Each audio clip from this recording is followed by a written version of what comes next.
Hello, fellow travelers. Welcome to Respawn Station.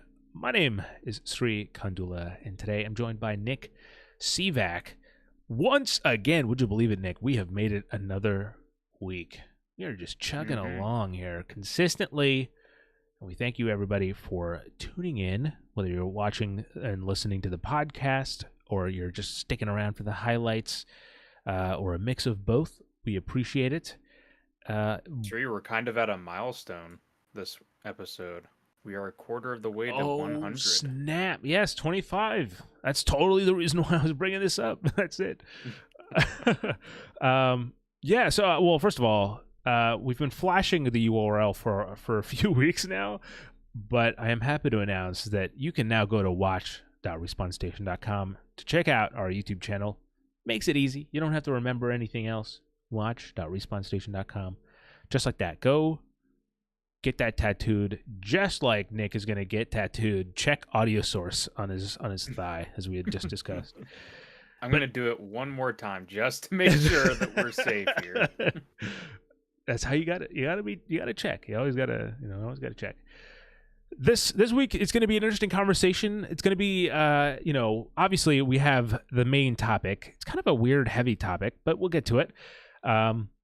But although we have that main topic, it's kind of I think in my head, there's three big chunks in this episode, and we'll kind of everything else kind of centers around that, I think. But we'll see how the conversation goes as it develops live.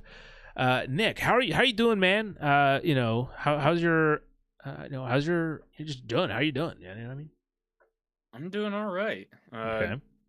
Little coming into the podcast a little late, but you can blame Payday 3 for that. No, I was playing a little bit of that.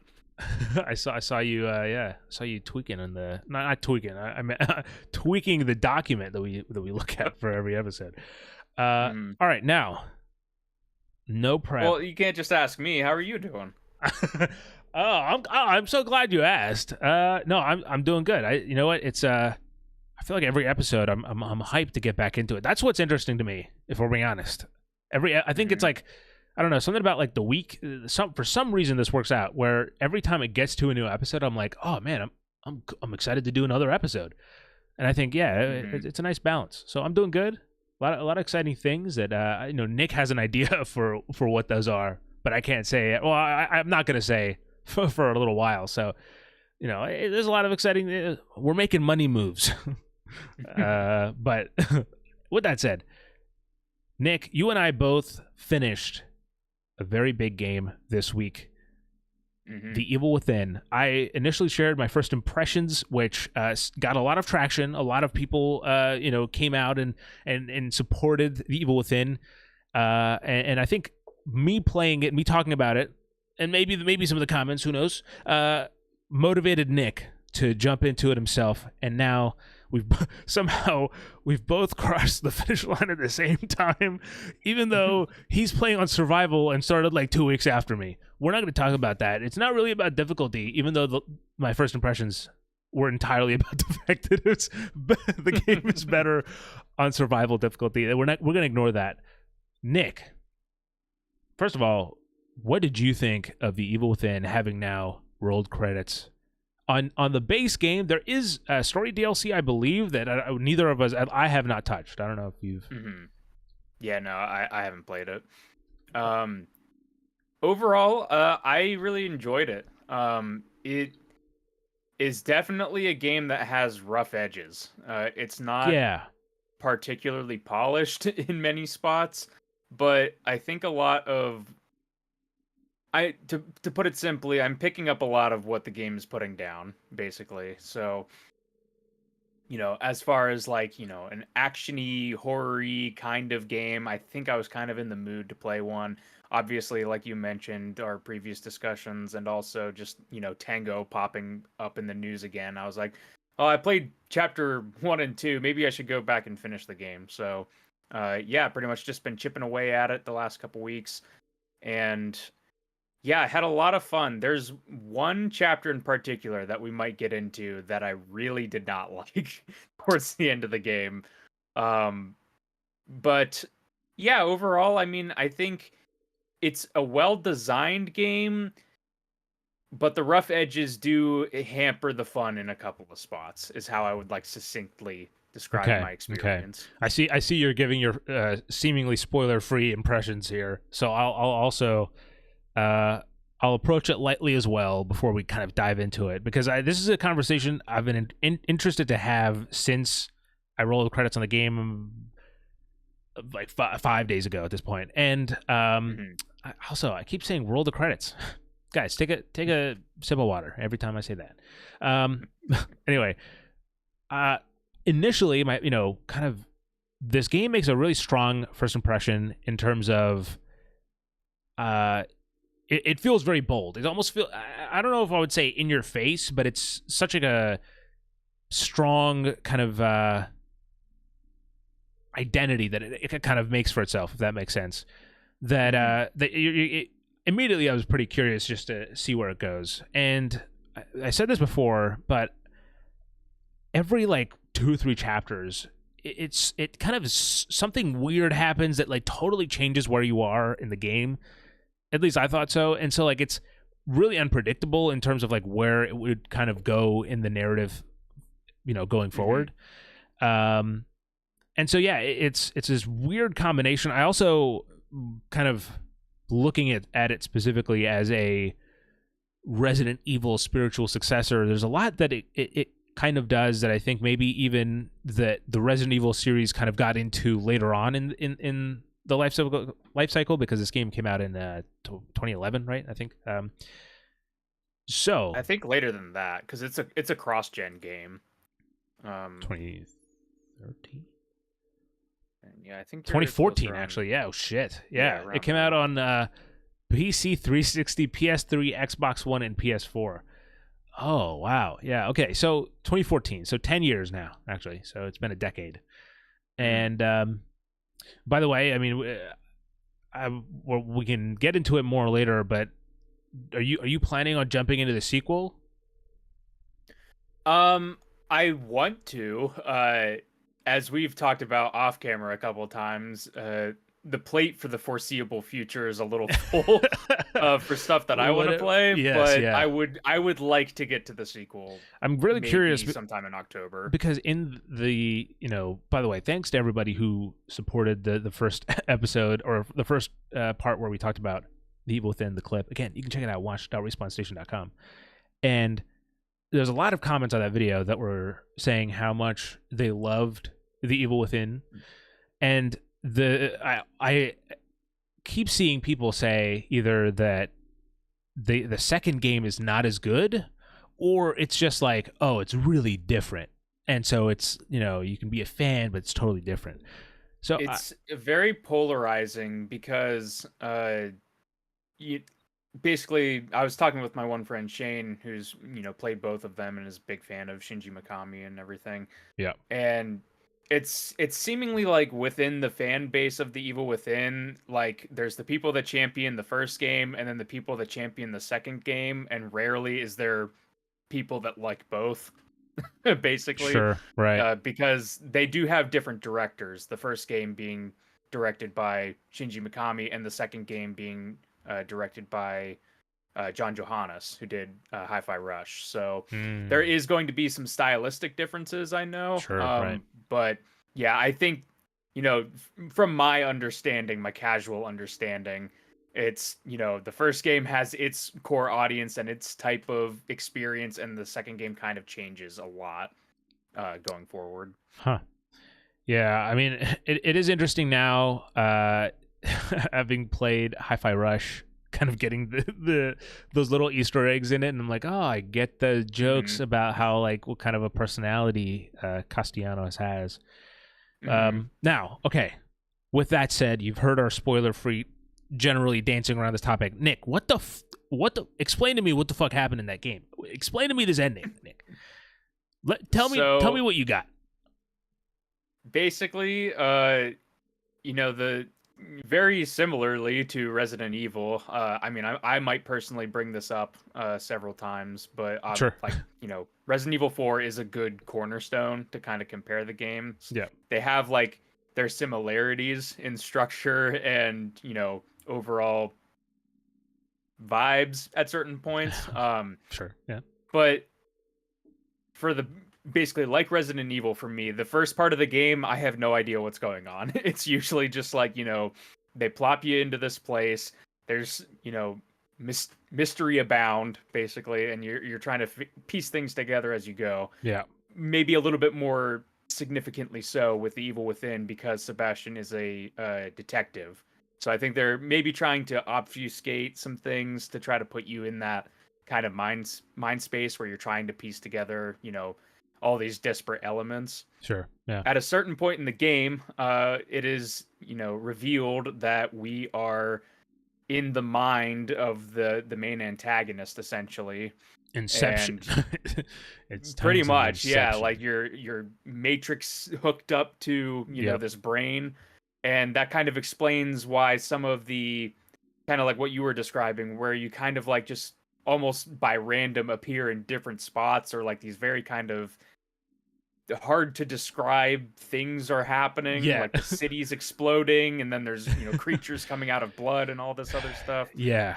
So it gets a little bit, in the weeds there. But once that kind of revelation happened, I was like, oh, okay, this is starting to make a lot more sense now. Yeah. And then you get bits and pieces of the backstory of the main antagonist, the villain, Ruvik, who was like this kid that got like horribly burned in a barn Yep. and his sister died, right? yeah, And sister died, and I he like believe, eventually, yeah. well, and I believe that, again, correct me if I'm wrong, Chad. I'm sure someone will. That so Castellanos was married and I believe had a child who then also Mhm. died in Mhm. fire, or maybe just is it in fire or died? And so I think that's the It was a fire at their house, but it was left up to interpretation whether it was a arson or an accident. right. That's not clearly said. And his wife, I don't even, I think she's just not, I don't know what happened to his wife. I don't know if she's not dead. I don't think she's dead. They divorced? Basically, what happened was after the daughter's death, they started becoming more distant. Yeah. And his wife, who also worked as like I don't know if she Cop was a or something? detective or Yeah. like a cop of some sort. Yeah. She was investigating some group basically, and eventually she disappears and Okay. prompts Sebastian. Basically, he receives like a letter or something in one of the documents I read that's from his wife saying that like if he's getting it, I must be dead kind of a thing. And it was basically like, keep looking into this more or less. Sure. Was Right. what the letter And that's what entailed. kind of brings, to the start of the game. And yeah, the Mhm. I feel like, first of all, I do like the game. I feel like we're going to be very critical of it, but it's kind of, I just unpacking because there's so much in this game, and anytime you involve dreams into it, it's like, all right, now let's hold on a second. Mhm. And as you were saying, I think that as much as it is, dreams, I think it also works against the game, and it's kind of a twofer. So one, if you can look at the game in terms of, okay, it's this different, it's a semblance of interesting horror sequences, and just you're in it for those like the minute to minute thrills, and that's it. And you can, the story itself is like, generally described pretty interesting too, obviously. Mhm. You can obviously enjoy it a lot, but I think it also works against it in terms of making it feel a bit kind of disjointed.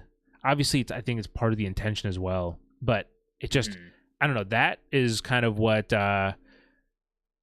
maybe is a little weird about the game in terms of it feels like a bunch of ideas kind of thrown together, and because it's dreams, we can get away with a lot more. Yeah, I think it because of the setup of, it being in the one character's brain, kind of like you said, I think it lets you get away with it more, but at the same time, I do kind of get what you mean. It whether or not this is actually the case, it feels like the type of game where they had all of the cool gameplay ideas and then built the story around that, Yeah. but like didn't have enough runway to connect it all like, super cleanly. Yeah. That's at least the vibe that I kind of got from it, because yeah, there it definitely follows a formula where it's like you kind of get like your big cutscene at the beginning, a big cutscene in the middle, a big cutscene at the end, and then you're just kind of moving. Yeah. From set piece to set piece. So now those are kind of the general kind of thoughts in terms of, you could go either way about the fact that it's a dreamlike thing, right? Like I can see both liking it and not liking it. I sit somewhere in the middle. At the end, it kind of leaves you going a little bit like, okay, hold on, what the hell just happened? But I do think that the final boss is really underwhelming, and especially because since like some of the other like the sadist, for example, is so, even on regular difficulty, but obviously on sadist on survival difficulty it's a little bit more kind of intense. But that boss like took so much, like, okay, I got to do this, and then we gotta like work it through, the path I'm gonna take, the traps I'm gonna set. And then the by the end of the game, and I kind of said this when I was talking about just the changing the difficulty, where I said that, like, survival difficulty, the Evil Within feels sort of like Resident Evil 4, but then like on easy or on casual, whatever the normal difficulty is, it feels like a Resident Evil 5. But I actually think that naturally the game ends up becoming that anyway. Like, it starts off in this kind of contained, intense, kind of grounded horror, and by the end, it's like this fucking giant claw hand is coming out and scraping down, the skyscraper is fucking collapsing, and you're like, okay, I'm here. Grabbing onto a machine gun, mounted this on a fucking car that's being swung at like 90 miles an hour. Like... and I'm like, okay, maybe we're treading into Resident Evil 6 territory here at the end, like at the climax of the battle.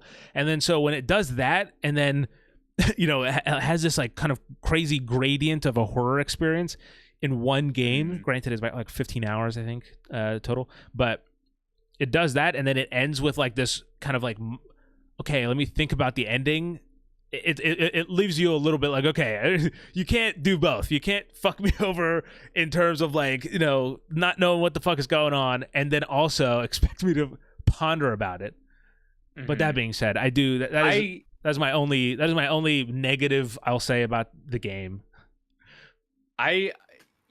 Narrative parts set aside, I do really like how over the top that ending is. Like, it is something that I'm coming to realize is kind of almost hallmarked in a lot of Mikami's games. Because I mean, even Resident Evil 4 has that too, where like, even ending with like a rocket launcher, like blasting the shit out of this giant monster. Like, I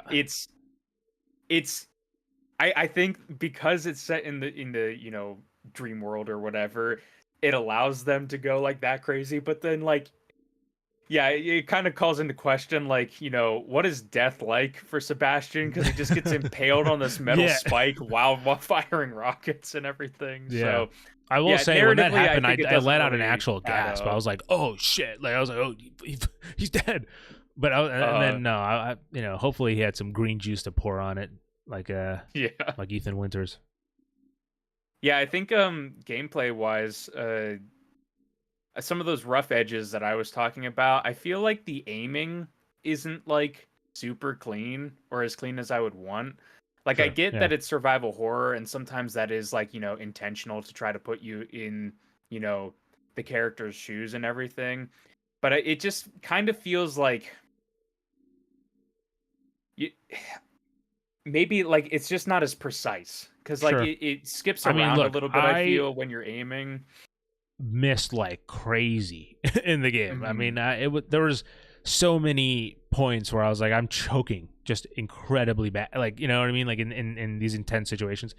I definitely think the game controls a little slower. Like there is a running mechanic that kind of speeds things up, but like I find that, like, you know, there are times, and look, obviously I was definitely panicked, but like I was trying to get into a door and I just kept going to one side of the doorway and then the other side of the doorway, and I couldn't go through the door.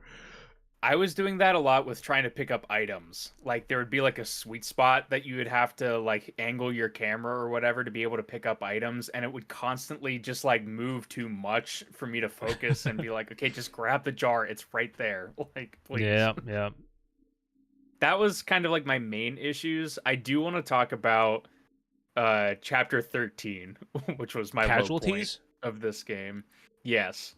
Yo, I just can we just appreciate I locked in there. It does just pure memory. Okay, go ahead. Sorry, I had to. This is the one that basically takes place in like the hotel.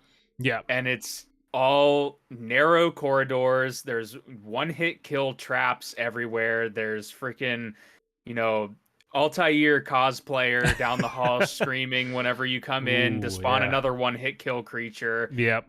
Very limited ammo, and then to top it all off, you get towards the end and there's just this room that's on fire with other traps and Roombas that go around and explode. Like, yeah, dude. It was Roombas. Like pretty much every annoying part of the gameplay put into one chapter. There. Yeah. No, it definitely was. I think some of that's the thing. Okay, I think, and maybe I'm like doubling down on my opinion as we're not talking about it, but I appreciate the first half of this game so much more than the second half. And again, part of it is natural game design. I totally get that. You have to ramp up the difficulty and, you know, make things harder as the game goes on. That's kind of naturally how games work. That being said, yeah, there's some like ridiculous one-hit kill stuff in the second half of this game. You know, I don't remember if the sadist is an immediate one-hit kill, but like it felt like much more, you know, easier to get around. Even like there's this that one, the demon girl thing that like kind of followed you around. Even that, I was like, okay, I can, you know, I can work with this. You know, it's a kind of a practical threat, I guess I could deal with. But yeah, like the fucking spotlight that like as soon as you zap it, like touch into the spotlight, you're dead. The trap, there was one trap where like I hit a wire that I don't even know. I think I probably need like a play-by-play second by second replay to figure out how I hit it, but it was insta death, and you know, you just had to go back, do it again. The acid traps, the enemies that had explosive crossbows, yeah, and kind of like, you know, later Resident Evils when they get freaking guns. Some of those later enemies that they just kind of like fire the machine off gun randomly. One that has like sniper like accuracy from like all the way over the level. It's like, okay, like yep. I guess I just got to get stun locked here because this guy's gonna fire at me every 2 seconds, like. So yeah, like it's. You know, I overall I really enjoyed the game. And yes, like, me too. I know I've been ragging on it. Aesthetically speaking, I think it looks really cool. Like the color grade on the game is very, you know, grungy, and that's part of why I thought it was like a 2011 game. It felt like a PS3 game, to be honest. And I totally mean that in like a, like, you know, there is a quality and certain kind of, as you're saying, grunge to some of those games that added to its, like, it was like, you know, a texture to the game. And so it definitely sells it, or is an asset.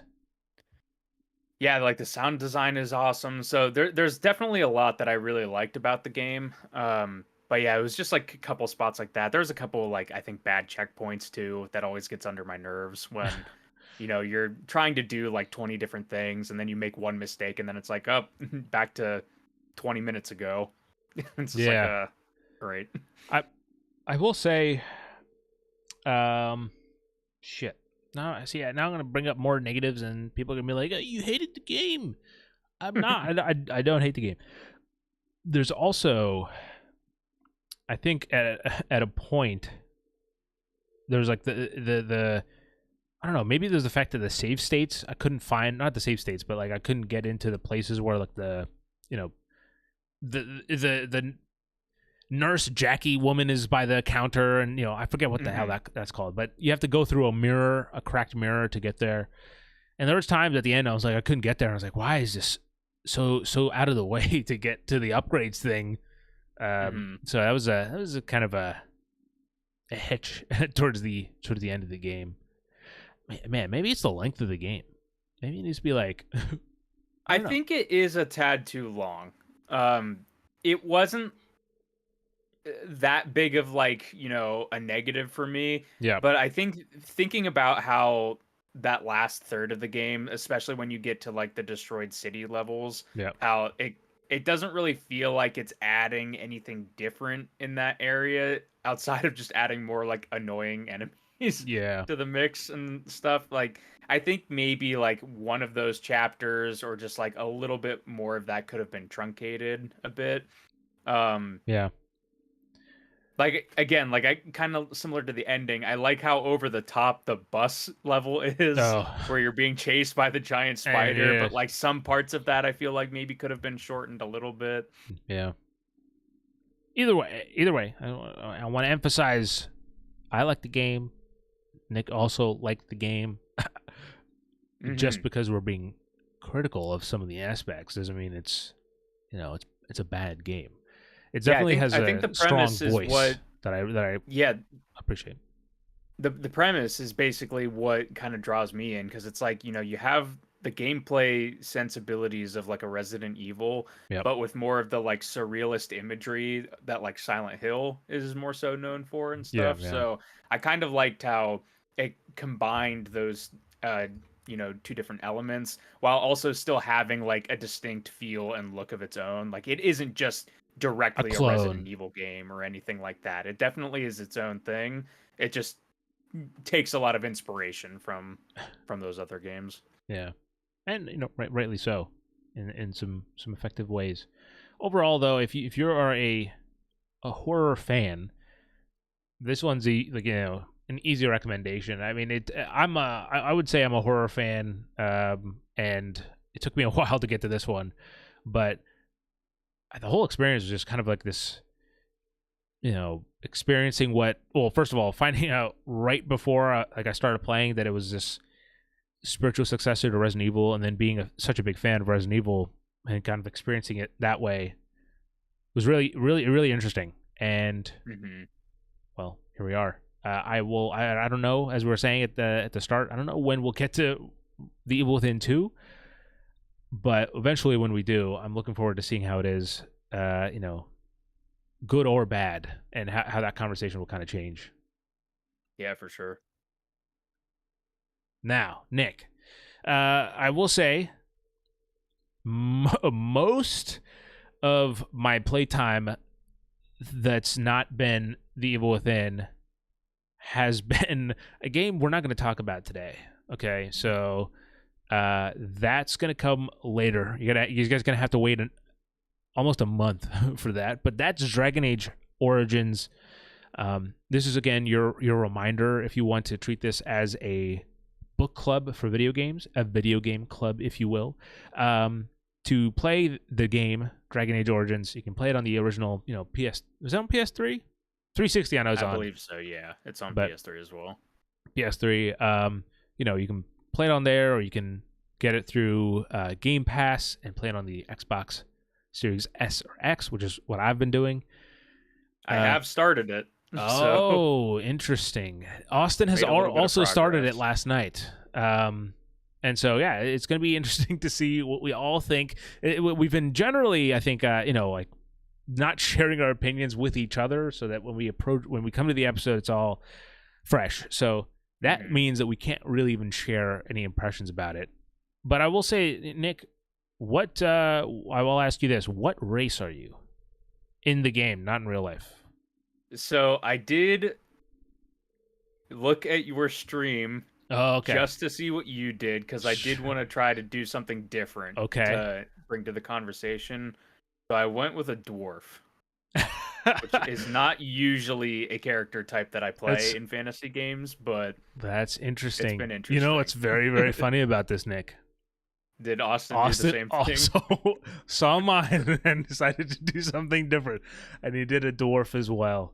That okay. Well, so there you go. I did a human Well, noble. what did he do? What was his character type, if you don't mind? I have me no saying? idea. I just know he was a dwarf. I'll ask him though. Gotcha. I'm interested to see how this differentiates. But Because with the dwarfs, real quick, again, I don't want to go into this Sure. obviously because this is for later. But with the dwarf, you do get two different starting paths, whereas I saw with the human character, I only you got only one. got one. Yeah.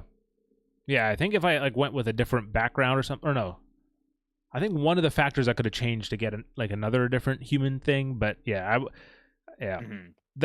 that's going to be an interesting discussion. About 10 hours into Dragon Age Origins, I've been pretty streamlining it, but experiencing a little bit of the outside stuff. So that'll be a fun conversation. Last week, I also said that I have been playing Kena Bridge of Spirits. Yes, I understand. I now know how to pronounce the name of the game. I've been saying Kena all this whole time. It's Kena. At least now I'm second guessing it. So I sure hope it's Kena. But anyway, here's the thing. You never win in those conversations. No. So my plan was to play the game, finish it for this episode. Get it done. But as I started playing the game, I realized that I liked the experience and I didn't want to rush it. So I am taking my time with the game. I am a little over halfway through, about 7 hours in. But I'm not going to give first impressions on it now. I'll just give my full thoughts on it once I'm done. But look, I think the fact that I'm taking my time with it is a good sign enough, I think, to assume what I think of the game. So, yeah, I'm looking forward to talking about that one. It's going to be a fun conversation. Hopefully next week.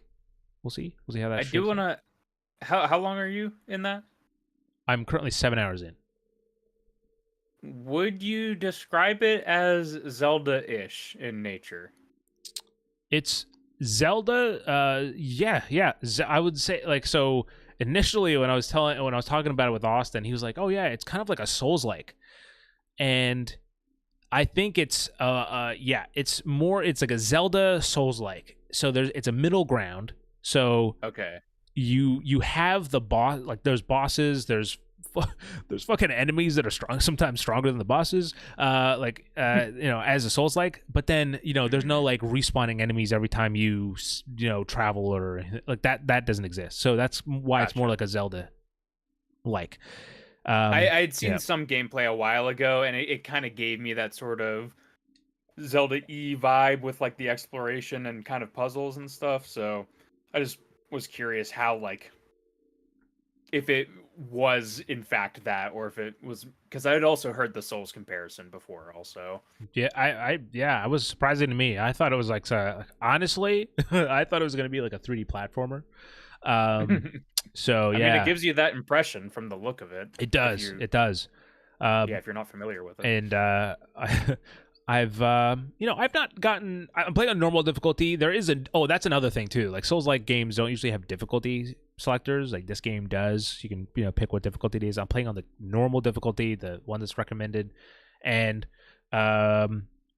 it's funny, dude. I'm such a cocky little idiot sometimes, so like the first boss in the game, I fucking clipped it because I beat him in under 30 seconds, like, immediately gone. And then, lo and behold, I'm like fucking 7 hours in, and this boss, I'm like, fucking god damn it. I'm not raging, but I'm definitely like, all right, it's getting fun. It's getting funny now. It's funny. Okay.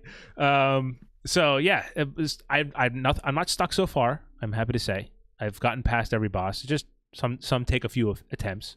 Some are easy, like one hit, or not one hit, but like one try bosses. But anyway, I digress. I guess it kind of gave my impressions on Kena anyway. But with that said, Nick, is there anything else that you've got on your list? On your roster, and I know you cycle through a few games. I occasionally see you online. Yeah, mostly outside of. I mean, most of my attention was going to The Evil Within recently because I wanted to get through it before we recorded this. But I played a little bit of Fallout 76 just because I was finishing up their most recent like season, basically of doing like dailies and weekly challenges and stuff Yeah. like that. So just cleaning up a little bit of that stuff, doing my chores as I like to call it, and then I've also been dabbling more with Payday 3 again. I've been going for some harder achievements that I didn't have unlocked on the account. So, just been trying different things, messing around with different builds, playing online with people to try to get some of the harder ones. But now I'm basically at the point where the only achievements I have left are ones that I would need good coordination with multiple people, and that's kind of hard to do online with strangers. So I'm probably going to be putting it down for a little bit now, but Sure. still been Yeah. having fun with just playing that on and off. This is for the first time in a few months now that I don't have any live service game under my belt right now. It's kind of crazy thought, because usually I was freeing. I was playing X Defiant and I was like, all right, I got to get my dailies, and you know, it's honestly, yeah, it's kind of freeing, because I'm now like, okay, I don't have to play anything to catch up, to level up. I don't have to miss any double XP weekends. It's nice. And also, like, you know, playing Kana, and despite its bosses being somewhat maddening at times, again, I'm not crying about it. It's almost like I'm disconnecting. It feels very natural. It's like a gamer way of looking at grass, dude. I'm playing a game with grass. That's pretty much like being in nature. I think that roughly works out. Yeah, because with 76, I was like, sorry, I didn't mean to cut you off, but no, go for it, dude. Because with the most recent Skyline Valley update, like I was playing the game already, and then by the time you're done with that content, you're at 40 or 50, so it's like out of 100 ranks. So it's like, well, maybe might as well finish it up. My friends are still playing it. Like, I guess I'll still hop on and try to see it out and get some unique items or whatever. So that was what it was like with me for X Defiant. I mean, the last 10 levels of that game, I was just like, you know what? Fuck it. I had 5 battle pass boots. So the game has 2 different type of double XP stuff. There's weapon XP and there's a battle pass XP. So the weapon, it's self-explanatory. So I had 5 battle pass XP. So I just popped them and played for an hour, and an hour for a few days, and yeah, it was easy to fly through. And once I finished, I was like, all right, I've gotten all the content that I've paid for here. It's there for me whenever I want it, and now I stepped away.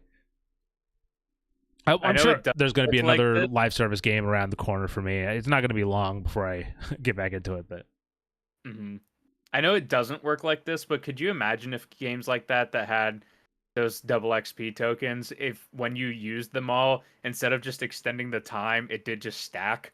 So you have 5 double XPs that you stack into a 10x, and you just rank up to max in 2 matches. It is in respectful of your time. In X Defiant, I know that the game itself, or the developers will run a double XP weekend or a double XP week. Mostly they do double XP weekends. I don't know if they've done week, but the double XP weekend, if you have another double XP on top, it does stack. So you do get the double impact of that if you want to. But I don't think it stacks any further than that. Now, Nick, I will say, we talked about it briefly before, but I have still been watching Valorant. I watched the Valorant Champions fight grand finale, which was between the Heretics and EDG, and I was rooting for neither of these teams, like none of them, because again, some of them I was like, okay, it's America, I can root for America, because that's the bare minimum. I don't have any other loyalty at this time for this Valorant teams. And when all of them fell out of the championship, I was like, all right, well, I'll just watch just to see what happens. So I could be wrong. Feel free to correct me, chat, but I believe that EDG was so they're a China team, and I believe they're the first China team to win. So congratulations to EDG, even if with or without that accolade on top of it. It was a really crazy game. I mean, like I said, like I don't even play the fucking game. I just watch it to see what it is. And there's fucking plays where I'll have it up because it streams during a work day. So I'll have it up on the monitor while I'm working, and there'll be times where I'm just like, oh my god, and I'll just kind of stare for a while because I'm like, oh, what the fuck's gonna happen? And I know you were talking about like, oh, like what are the crazy plays, like what kind of stuff happens there, and like there was one where it was, again, I'm gonna butcher this. I don't know how to explain things well, so I'm gonna do it like a layman's terms. But essentially, the bomb was planted by heretics. So they planted the bomb, and EDG had to defend. And what they did was, so EDG cleared the spot. I mean, they fucking eliminated all the opponents on heretics after they planted the bomb. And as they went to defuse the bomb, there was an area there was like a grenade that had gone off that heretics had dropped before they went down, and the fire damage from that essentially killed the guy that was defusing the bomb like a half a second before the bomb was defused. And so the heretics won the round. I was like, holy shit, that's a crazy, like, oh, you got it. I mean, you did it. Because, like, it's one thing doing that just, like, in a regular game, but then doing it at, like, championships, it's like, I mean, that's crazy. That's a 4D chess move. Yeah, no, it was. So, but either way, obviously EDG stole it in the end. And I don't know if there's, like, a meaning behind it, by the way. So, like, the Heretics, pretty cool name, I think, for, like, a esports team. I think that's kind of the thing. If you're going to have a team that you're going to root for, you got to have a good name. 100 Thieves, I think it's pretty good, but, some people don't. FaZe, Optic, these are names. EDG, from what it flashed on the screen, stands for Edward Gaming, and I was like, well, how's that? Is there a story behind this? Because it's just like, EDG sounds fine, but Edward Gaming? I don't know. Maybe they're just big fans of Twilight. I don't know what the backstory is. I hope it's not serious or depressing, because that would suck. Can't make jokes about that. But yeah, no, it's weird. But congratulations to them nonetheless. Next year, Nick, I'll tap you on the shoulder so you can tune in with me. We'll see if I'm really curious if this stint with Valorant and if by the end of the year when those esports nominees come out for the Game Awards, if you're able to pinpoint any. Dude, that'd be crazy. Yeah, well, we'll see. Usually those categories, it's like you read them and totally it's like, I have no idea who any of these people are. Yep. And I have to say that they do put on a pretty good show too. Apparently every year for like the Valiant, I don't know if it's like the Champions or one of their like tournaments, like their big kind of like world tournaments, they release like an anthem for each year. And so like I think last year or the year before that was Lil Nas X had a song. And so like they have a kind of a new song made by artists, like other artists every year. Then that's a cool little touch to kind of add to the whole production value. The trophy obviously looks cool. The whole fucking setup, the stage and everything looks fucking crazy. But with that said, speaking of crazy setups, earlier today was Call of Duty Next. Nick, I don't know if you've tuned in live, but not live. I watched one trailer that they put out, but was it the zombies one? Yes, it was the zombies one. I fucking locked in on Nick. I know what he's thinking.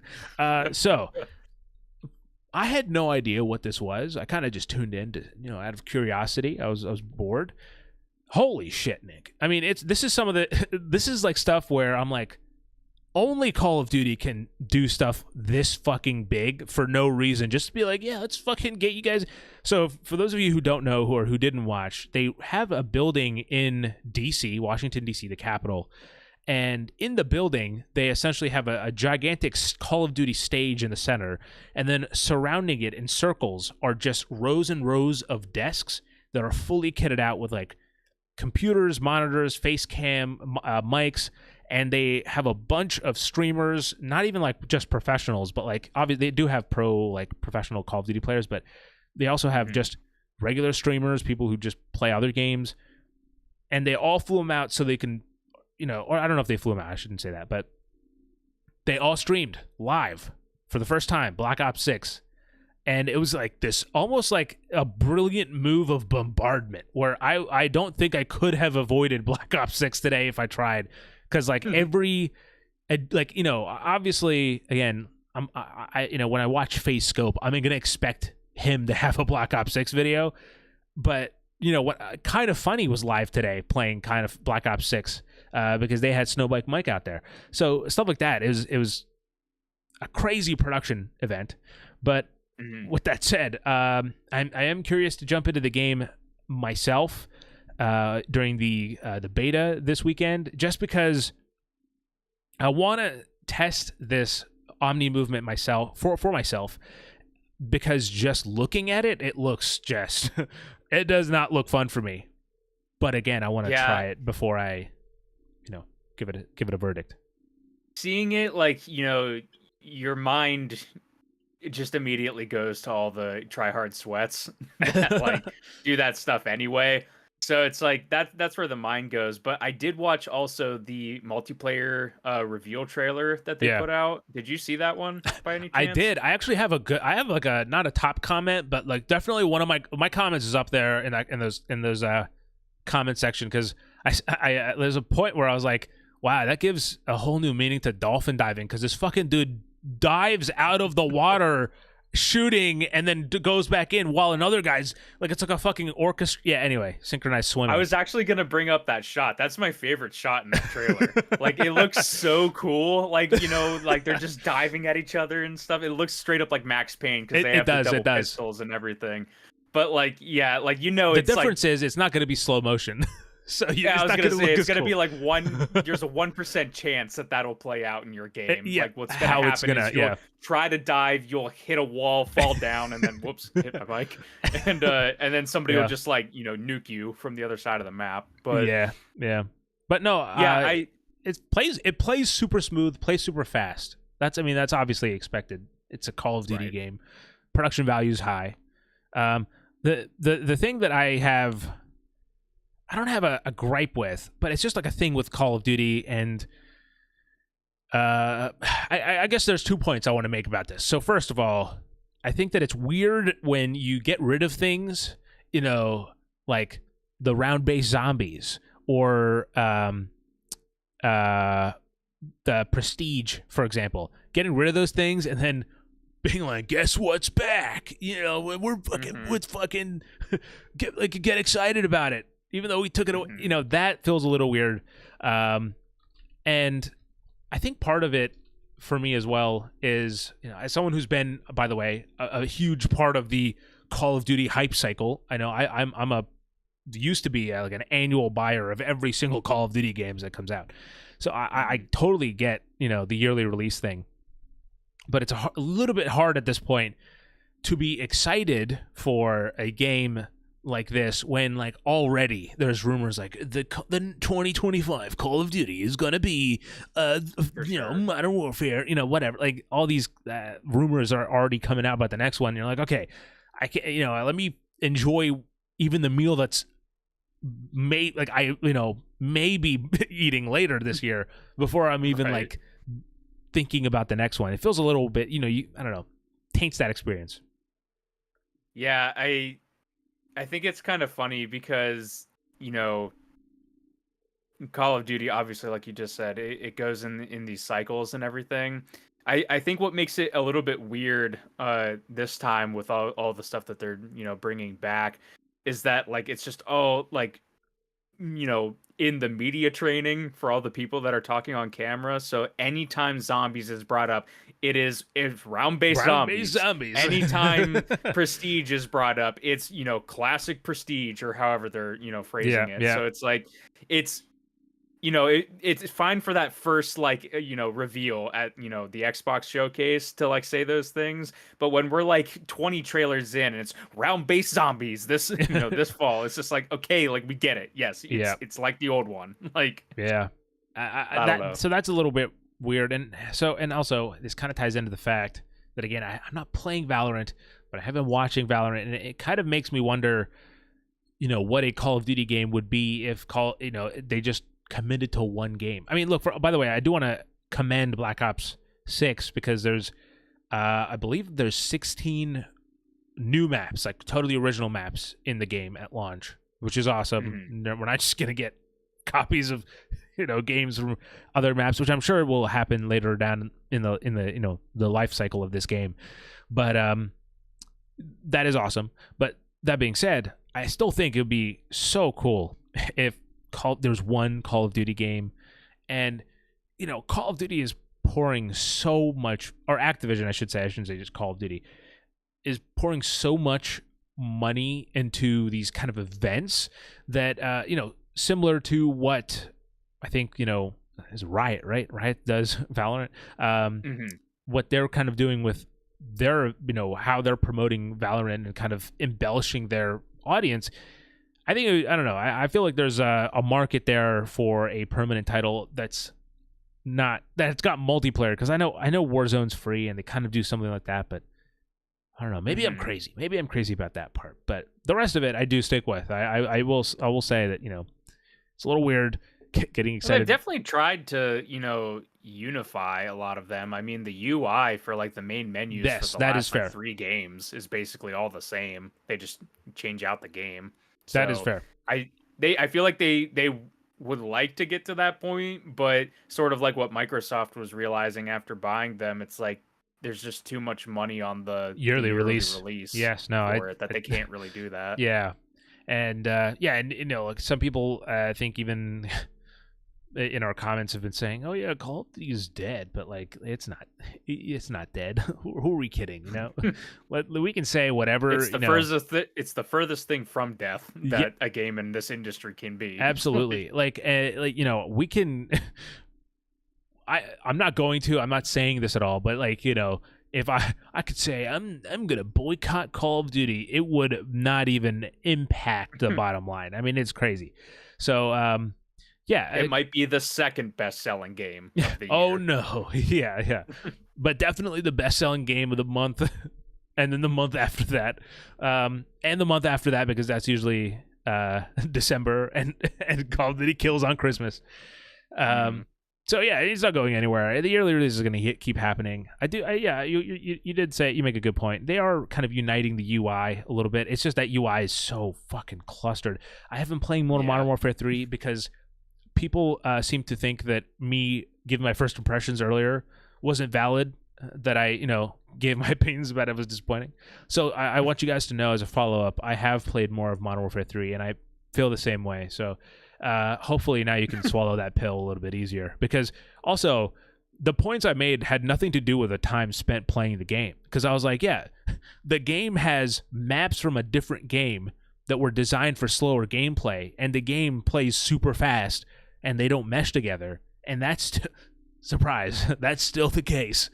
So anyway, I digress. That's my thoughts. That's my Call of Duty. I guess that's our Call of Duty corner chat for this episode. I have one more addendum to add ahead on the Call of Duty Next thing. This is just a sidebar, but it popped into my head when we were talking about this earlier, and it's the events specifically, because back in middle school and high school, I would play Airsoft with my friends. And I remember hearing at one of the Call of Duty Nexts, I think around that time, that they had airsoft or paintball, but they had recreated Scrapyard. Oh, yes. At the event. Yeah. And it's man, as younger me, I was like, man, I want to play on an actual version of Scrapyard or these Call of Duty maps. That'd be so sick. Yeah. It's always funny to see what they do for Call of Duty Next, though. Dude, I need to be a Call of Duty influencer, because I mean that was always the coolest thing too, because when you're, I don't know if you did this when you were younger and if you watched anyone play Call of Duty type of thing, but I used to watch a few quote unquote Call of Duty YouTubers who've half of whom have now inadvertently become Fortnite YouTubers, that they would get it was like a cycle for those few years. It was a very familiar cycle where around May they'll get this cryptic package that's like,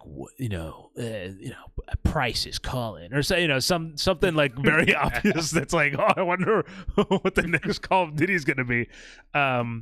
And it was like this, the whole event of like kind of the build up to it. It was almost like, I mean, I think they mastered the way to roll out a game. I think like those yearly games, like they perfectly, they got it. Now it's a little bit more diluted, and with so many more creators and everything, it kind of gets a little bit more muffled, I think. But I love when celebrities leak Call of Duty.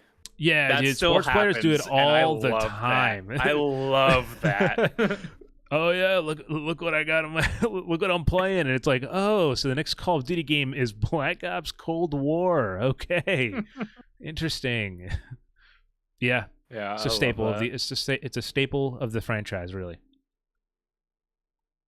Anyway, with that said, Nick, let's talk about the other live show that just happened this week that you watched, that I did not watch, but you did. So tell me about it. The Nintendo Direct Partner Showcase plus Indie World Showcase. Usually they do these separately. But, it's a double whammy, 40-minute show, right? Yeah, they combined it. It's basically a Nintendo Direct. It just doesn't have many like first-party announcements in it. So. And, Nick, no announcements about the next Nintendo Switch successor, okay? Guys, stop fucking asking. We're probably going to get one soon. Yeah, so, yeah. But yeah, it was. They started off with the indie showcase and then did the partner showcase. Which the partner showcase, you usually get some more high caliber announcements in. Sure. Again, it's nothing like a regular Nintendo Direct where like you might get like a Mario or a Zelda or something in there, but it's bigger AA, AAA, other kind of noteworthy announcements, let's say. Not to discredit the indies, but usually bigger companies are involved in the partner showcase is what I'm saying. So starting off with like the indie world, I just have like a couple of highlights that I personally pulled out from this 3. I don't know if like that's fine, because there's a lot of stuff in this indie world that like I wasn't super hot on myself, but there was still a couple of things. Sure. I did grab this one for you specifically, which is Sea of Stars DLC that got showcased. Yeah, dude. Free DLC, by the way. Free. Yeah, and it looks really cool. It's set in this like twisted kind of carnival kind of area. Oh yeah, I'm looking at it now. Yeah, oh shit. Yeah, there's these new gameplay mechanics that they're teasing in the battle system. It is a little bit of a wait, though. They put a window of spring 2025 on it for release, so probably gonna have to wait a little bit for Nick. If you ever get around to playing this game, man, it's one of those games that like after you play it and like it kind of sits with you, it kind of grows. The more I think about this game, the more I'm like, all right, it's beautiful, it's interesting, it's fun.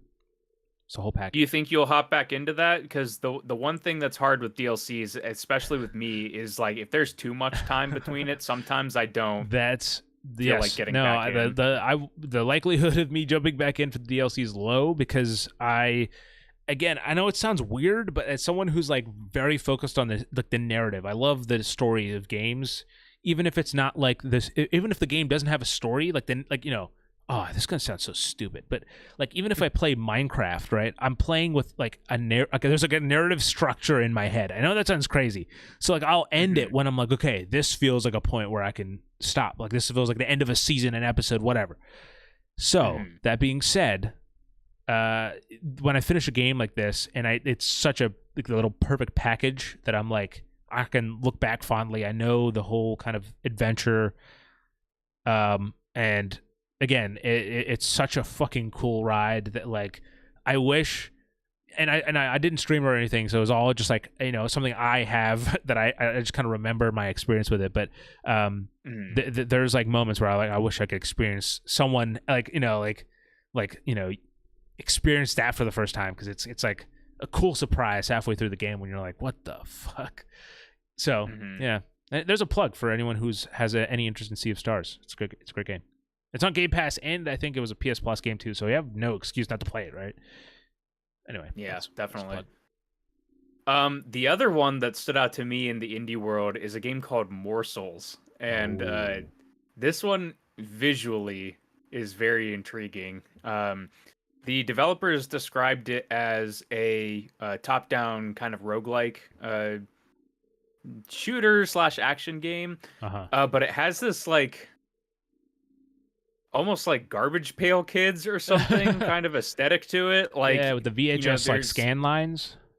there's like these creatures that you come across, Yo, and you that's actually collect these this game little looks awesome. things called morsels, and it Find the morsels. kind of like mutates or grows like into different This game has a creatures. crazy art style. I really like. It's like so.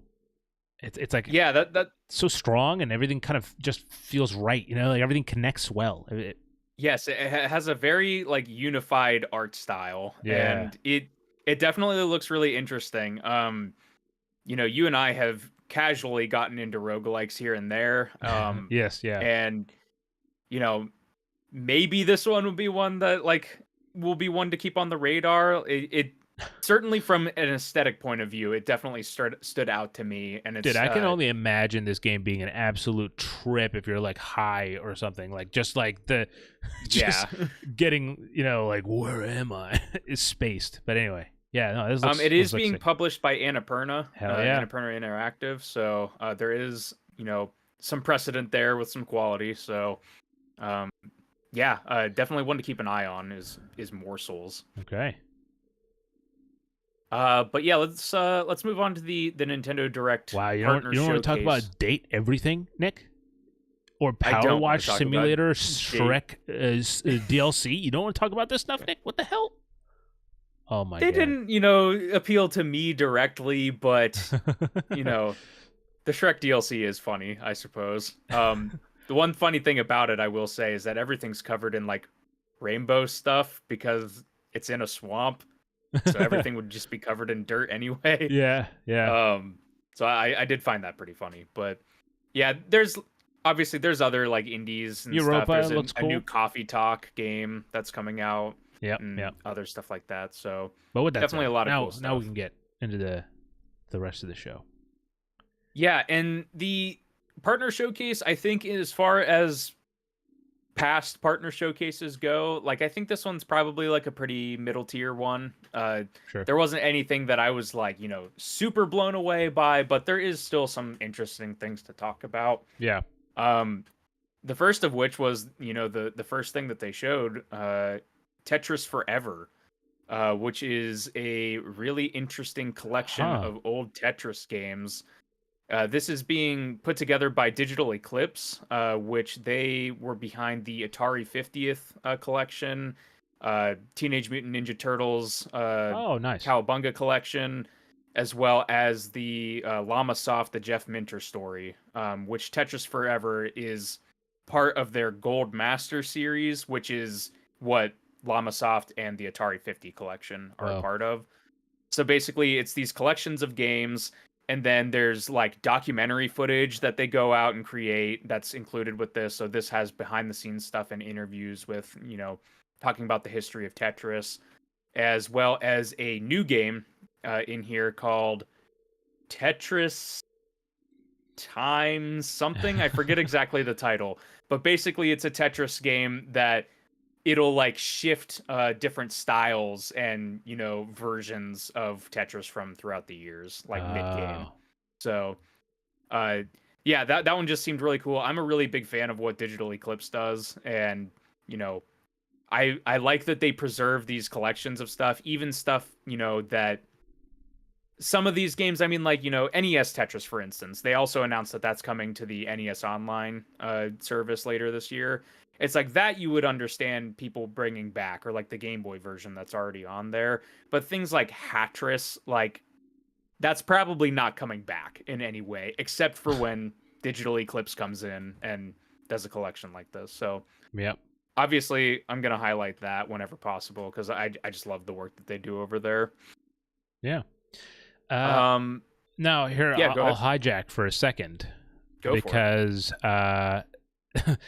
there's actually one game in the showcase that was actually going to be in the inbox, and so I figured Ooh. this is the perfect time to talk about it. Now, here's the thing. Let's see here. This is from Carcall Games. Here's the game. I'll pitch this as this.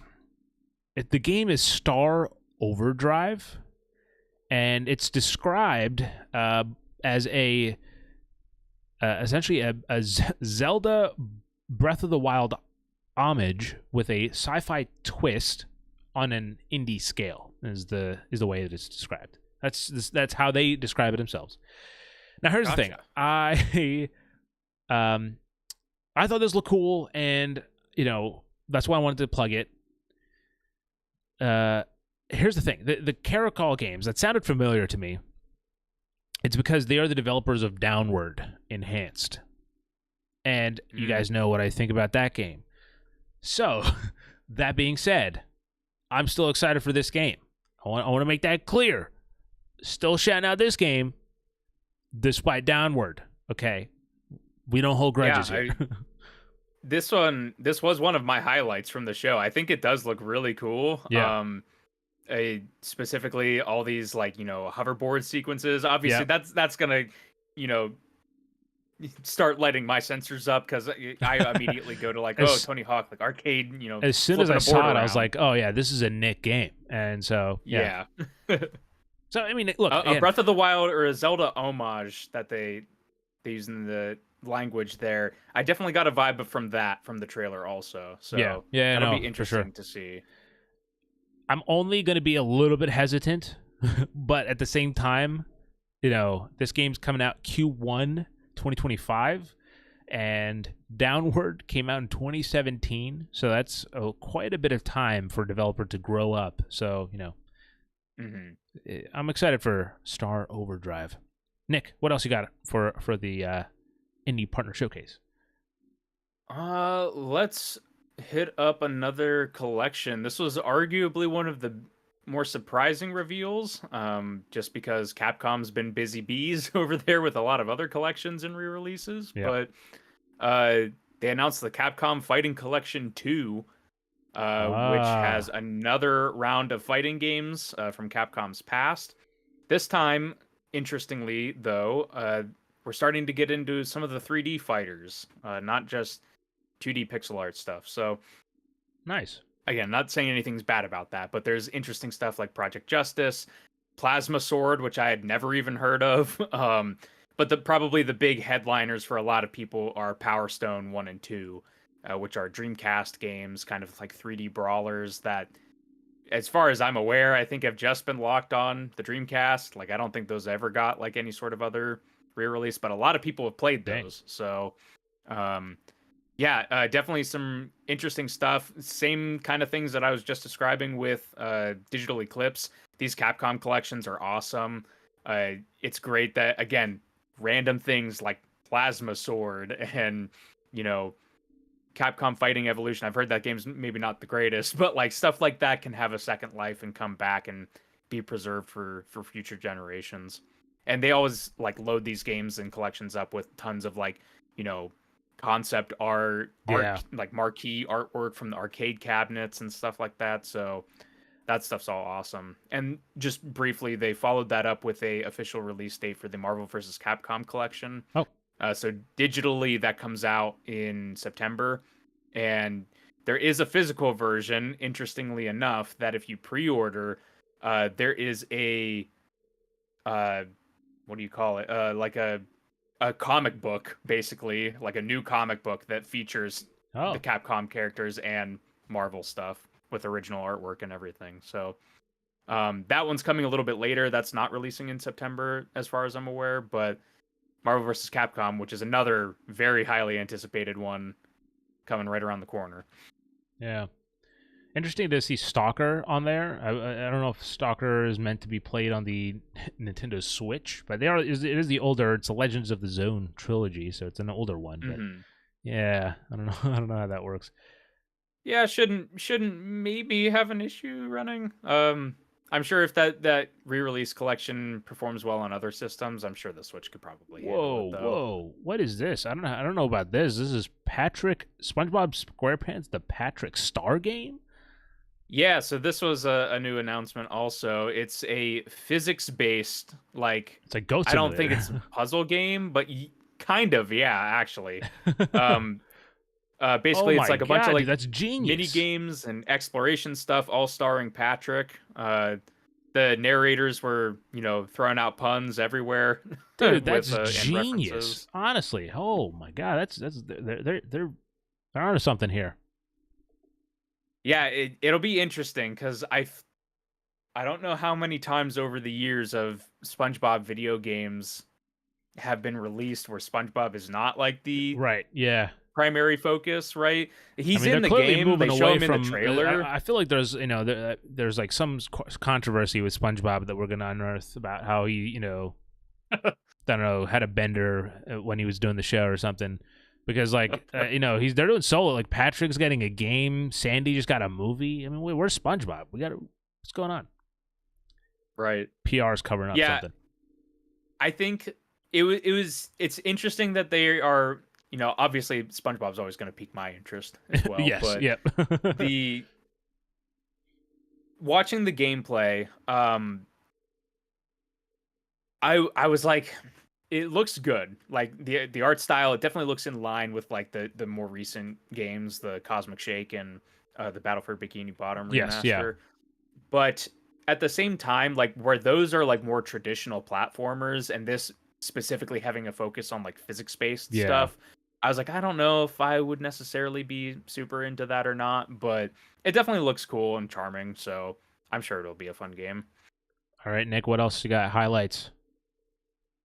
For me personally, that was kind of it. Like, Okay. there are some other things that are Oh interesting my and of note, God, like Civ Yakuza. 7 looks. Why would you do this to yourself? Civ is on Switch, the sixth one, I I know, know, and has a Seven's Switch here, port. man. So Seven's here. cool to see that they're like supporting it still. It's just I don't know. Yakuza Kiwami was what they ended the direct on, which was Yes, kind of yeah. a surprise for some people because I had seen a bit of an interview with somebody at RGG Studio, Actually, doesn't look too um, bad though.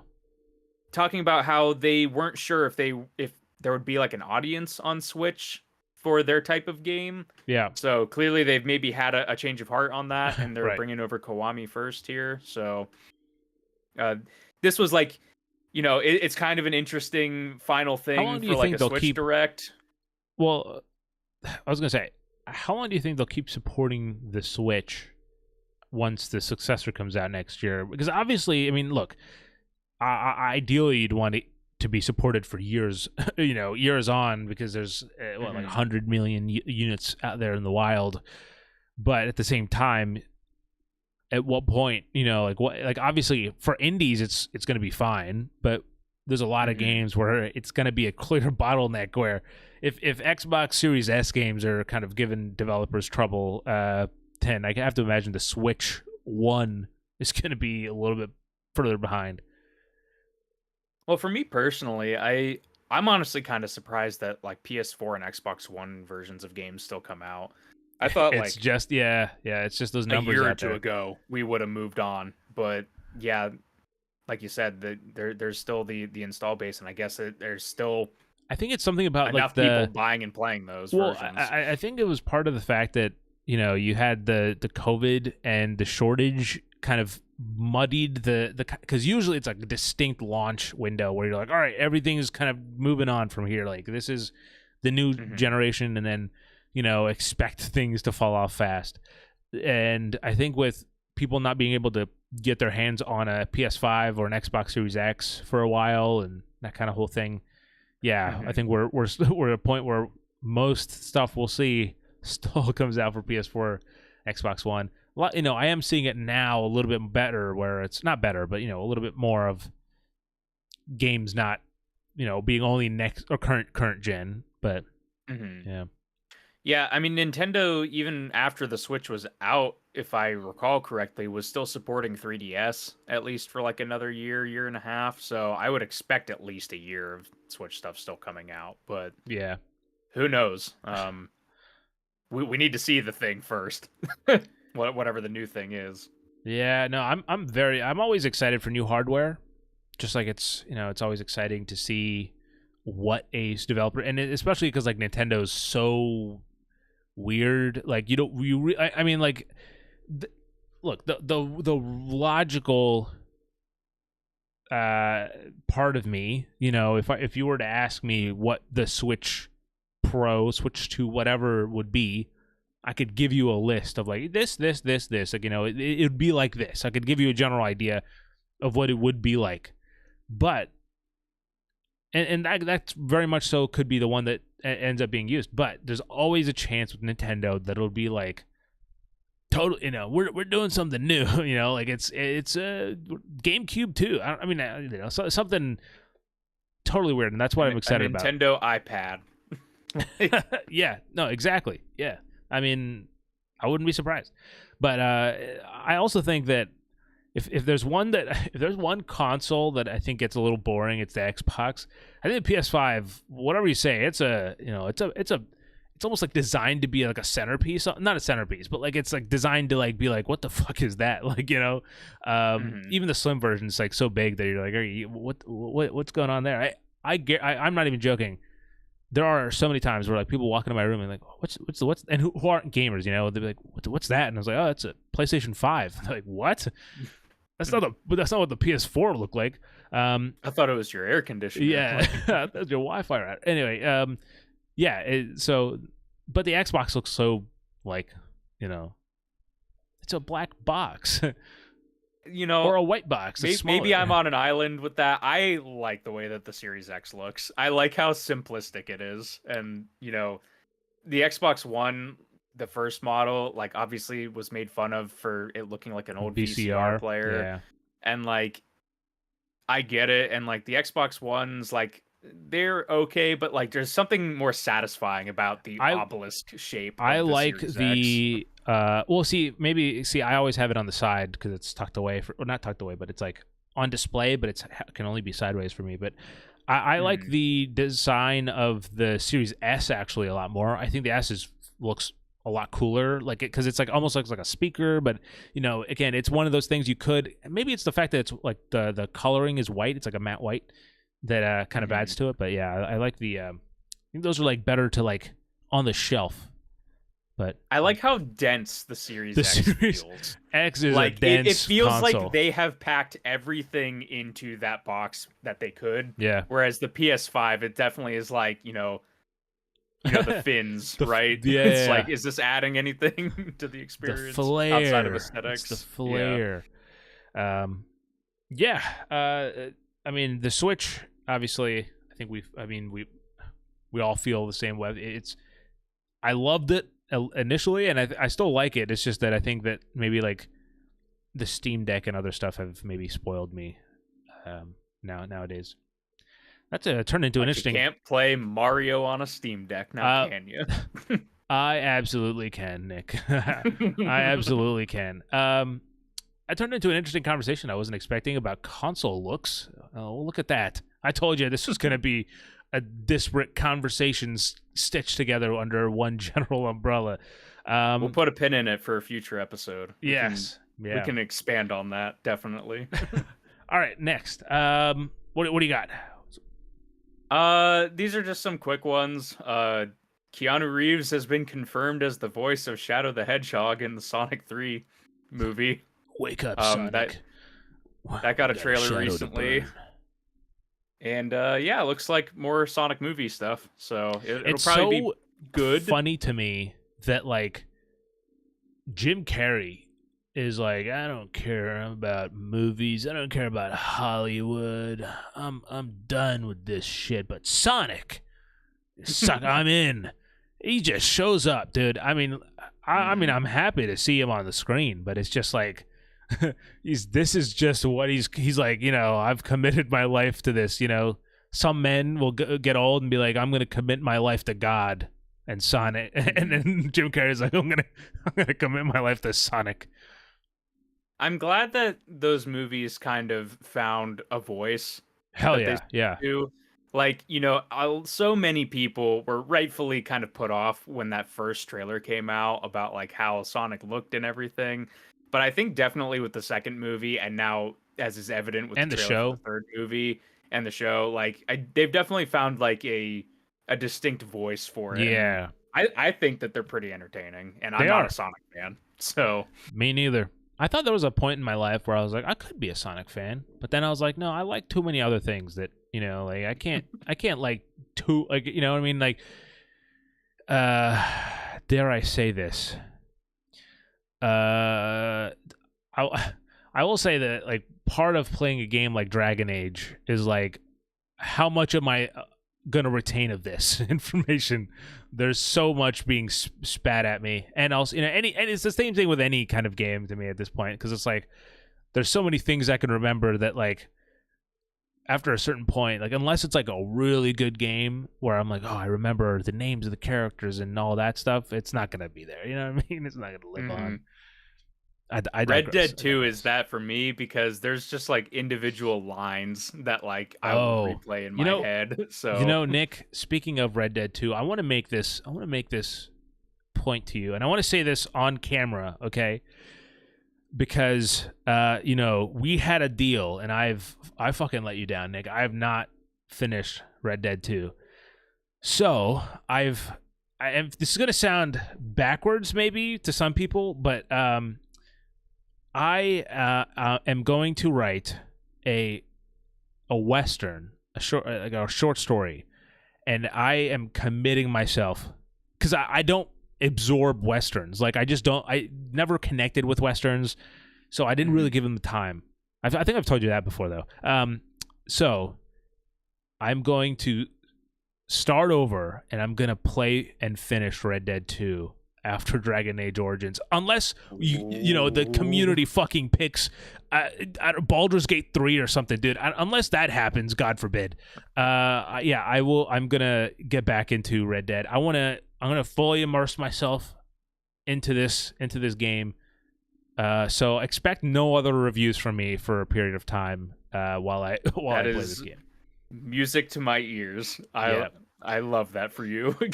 Thank you. Now, with that said, is that I think that's all the big news for the week. We already got Call of Duty out of the way. Now, there's one other thing, but sure. It's a nothing thing, so we can just move on. Okay, man, it doesn't matter. All right, now, the main topic of the show is a bit of a weird one, and I think but both Nick and I have been a bit contentious about getting close to, because it's hard to approach. Also, here's a side note before we get into it. I'm going to do my best. I've been trying my best to cut out my usual, like Jeff Goldblum mutterings, like uhs and ums and stuff, because I got a recent statistic that 17% of our viewers use subtitles to consume our content. And that's auto-generated subtitles, which admittedly have gotten really good, when I'm enunciating like this, but it does fuck it up whenever you kind of make those kind of sounds. So I'm hoping that I can stick to it. Thank you to everybody who, despite I know like some people listen even though English is not their first language. So, thank you guys very much for that. I appreciate it.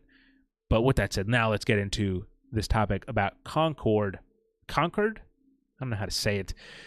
But this is the big news of the week, because it seems like, Nick, everyone is dancing on this goddamn game's grave. Mm-hmm. And I think that, okay, let's put all our cards on the table, right? You and I both played the open beta, or the closed beta, I actually think. We played the closed beta, and we shared our thoughts here on the podcast, and we said that we weren't huge fans. It was good. It was smooth gameplay. Like, there were things there that were solid. It was just, there was just this, weird situation with the lore and these characters and how they fit into this kind of universe that they were creating.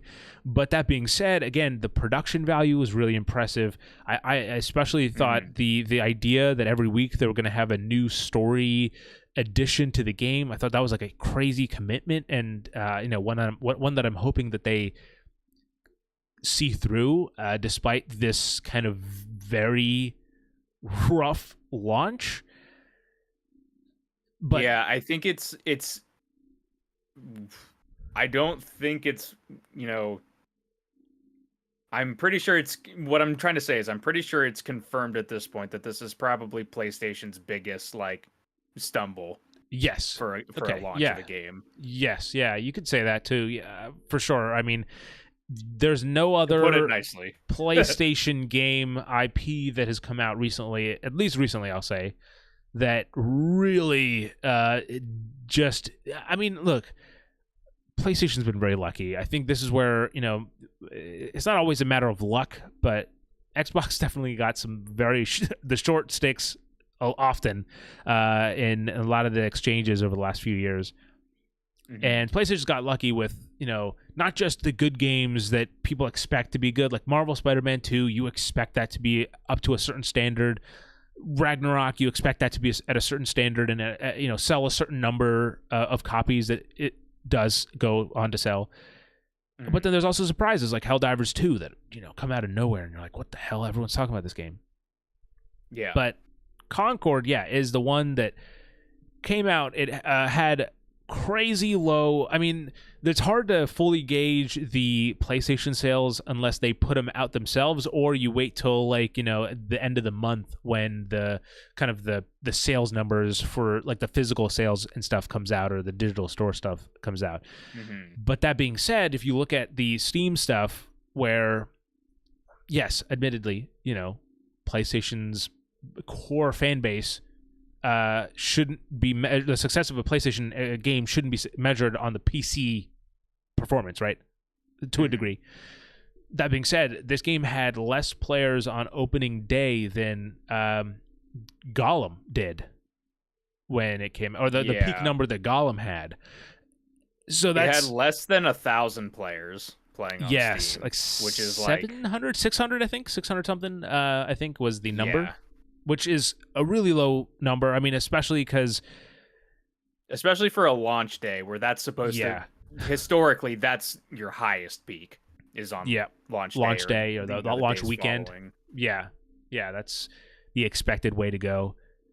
And this kind of led to this conversation, and it's always tough to talk about this kind of stuff too, because there's going to be people that come out of the woodwork and are you judging the PlayStation community? Are you judging the Xbox community? So we want to make it very clear that we don't have, alliances in any place. We want to make it clear we don't give a shit about that. Yes, absolutely. That has nothing to do with the discussion we're having here. Instead, it was just generally that this is the latest example of a game where I feel like the community. And this is what I was kind of saying earlier about how we also said, hey, this game probably, isn't for us specifically, but there are stuff there, but it's probably not going to do well just based on the pulse. You could tell there's certain games that as soon as they're announced, you could tell okay, everyone is locked in on one path here. And that's kind of what happened here. I think that coming out of that PlayStation is it Showcase? Coming to that PlayStation Showcase, there was this narrative that immediately formed that, everyone hates Concord and everyone loves Astrobot. And we totally loved Astrobot. We didn't really care much for Concord, but we were open to this idea of this, what they were presenting here. And I think that's specifically based on the gameplay reveals of both of those games. Yeah. Because when Concord was first announced, a year or two ago, it was just a CG trailer of a spaceship and everything. And so obviously when you didn't know what it was fully. Don't have a whole lot of meat on the bone there. Yeah, you don't know what type of game it is. That could have been anything. Under PlayStation, that could have been, a third person, stealth action game kind of thing, like a lot Could of have the other been. first party stuff could have been. There was details that we knew that it was a multiplayer thing, but Yeah. again, multiplayer can be so many different things, right? Yeah. So then you get that showcase where, we see Concord for the first time, and immediately it's, it fits neatly into a genre of game, that being hero shooters, that have been losing steam over the last couple of years. Like, that's just the honest fact of Yeah. it. Like, Unless you're Overwatch 2 Valve. kind of didn't do great. Unless you're Valve, but yeah. Unless you're Valve, it's just not been a type of game that has been historically growing, I guess, if we want to put it live that service way. hero shooters have kind of become the out of fab. They're a dime a dozen, and yeah, they were just losing style. Then comes Astrobot, a 3D platformer that, especially under Sony's thing, outside of Ratchet and Clank, which again, like, is kind of a 3D platformer but also kind of a shooter, like, more yeah, so. I can see it. Like, but I mean, it is definitely a platformer. But yeah, it's a genre that, outside of Nintendo and like indies, like, it just doesn't get a whole lot of mainstream play. So like, you get the one thing that's really oversaturated on the one hand, and then you get the thing that's like kind of interesting because nobody's really doing it, like, outside of those few examples that I listed. Yeah. So it's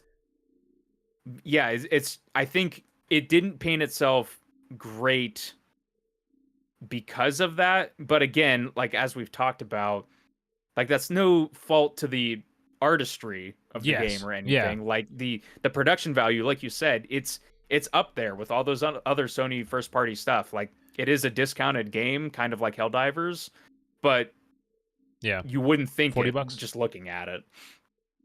That's the thing too. Well, okay, so you're 100% right. It definitely punches above its weight in terms of like production value and everything. But the reason I think the conversation kind of came up was that I found things I found it a little ridiculous that a lot of people, and we don't need to get into names, but I think it's just the general mentality of this industry at the moment, is that, like, these people are generally speaking will be like, oh, it's so sad that the industry is losing their jobs, oh no, and then in the same breath they're like, but this game's fucking ass. Did you see how much this game fucking sucks?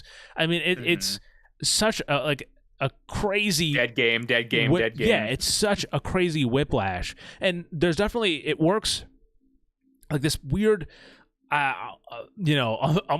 I say, cult-like mentality works both ways, because there are certain games that have almost like the opposite, where like everyone's like, this game's gotta be a hit, like there's no way this game's not a hit. I think that to a crazy degree, I don't think anyone was expecting it, but Black Myth Wukong was this kind of thing where it's like, yeah, this game's gonna be good, but no one anticipated just how big the game would be. And I think just in I think next week we'll have another one of those games where Space Marine 2, I think it's one of those, everyone, the morale is behind it, everyone's like, this game's gonna fucking kick ass.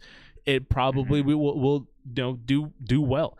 So just like that, again, just like Concord, we have Star Wars Outlaws, that moment it came, as we approach the release date, which is I think today, if you got paid extra for it, or on Friday if you get the regular day one edition on release day. Even that game, Nick, I mean, the reviews are out, and first impressions can also be shared, and it's the same thing you see all over again. Yeah, it's I don't think quite to the same degree not of the Concord. Same, yes, like 100%. It's more mixed, definitely. It has its champions and it has its detractors, but I think similarly to Concord, the one thing, I haven't seen much of the reviews, honestly, because I'm still kind of curious about Star Wars Outlaws, and I think I will be playing it at some point. Me too. But from what I've been seeing, I mean, kind of one of my personal fears with the game is what, a lot of reviewers are picking up on, where it's like it's great, but it's still kind of that Ubisoft familiar formula. Yeah. And I think that is what over the years people have, latched onto as being the thing that they don't want out of a game. Yeah. Right? Like, again, like, obviously there's fans of Ubisoft games, and they're a successful studio. It's not like I'm saying that like those games automatically. But it's like, I think it's also Ubisoft games, I think, have a bad rap for this. I mean, maybe some people could say, oh, deserved rap, but that's a different point altogether. But it's like when you say a Ubisoft game, like most people are going to think of like, oh, like climbing towers. Yeah, it's not Just Dance, though. Icons. Again, Just Dance is a whole other animal. But right. Yeah, it's this like regardless of how world... they've improved on those systems or like removed them, that's just kind of where the mentality is at when that phrase is said. And now it's like, oh, it's like, I know I was, if I go to a chat, it's like, oh, dead game. It's that's the fucking thing. It's what you see everyone saying, and it's these preemptive things that I feel like people tend to write off games before they even have a chance to prove themselves, and then they celebrate when they're like, yes, the fucking game failed. Yeah, I mean, especially with, we've been dancing around it a little bit here, but especially with Concord, it definitely does feel like, because it is first party Sony, you already have the camp of, the console warriors coming in, and like, they do it constantly on both sides. Like anytime that there's an Xbox game that comes out, the Sony people will come in and they'll be just like, oh, did you see this animation in Uncharted when Nathan Drake kicked the can over? It like actually looks like that. Did you see his hand grasp the wall as he walked by?